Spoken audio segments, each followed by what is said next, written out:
Hi, hello. It's good to be back. Mau aku tak buat konten pasal hiking kan. Ada satu benda aku nak share. Orang selalu tanya dekat aku, kenapa hang selalu pergi hiking? Okay, what's the benefit for hiking?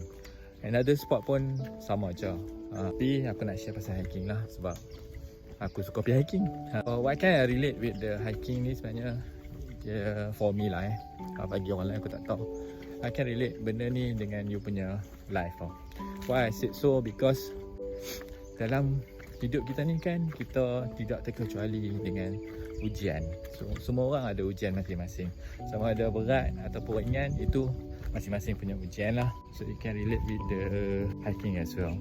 Why I said so? Because when you do hiking, some trails are different. Dia lain trails dia, lain dia punya challenge. Challenge ni it can be macam you punya ujian lah kan. So maksudnya bila hang start hiking daripada starting trail tu, contoh kan hang pergi kat tempat A, ujian dia macam ni kan. Orang kata macam buat apa nak pergi hiking, hutan sama je, mana-mana tempat pun sama je. No, for us yang selalu hiking, tak, dia lain. Lain hutan, lain cabaran dia. Lain tempat, lain cabaran dia. So kalau orang tanya aku, semua tempat susah bagi aku sebab dia ada cabaran dia. Same goes with dengan kita punya life, ada ujian kita. Okay, so what I can relate with the hiking is, bila hiking ni kan dia banyak obstacle, you know, banyak halangan.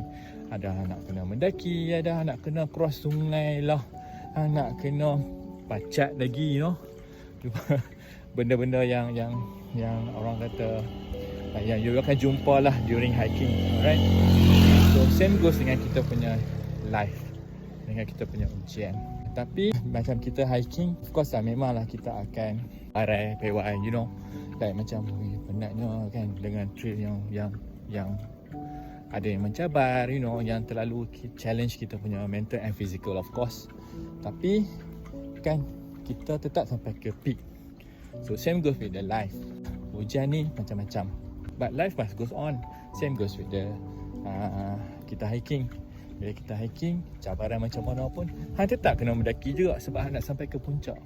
Bila hang challenge diri hang, mental and physical hang, alright, hang akan sampai di puncak. Bila hang sampai di puncak tu, hang akan dapat the view.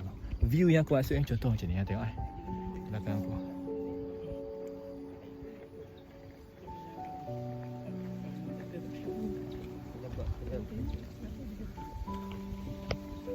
So this is the view yang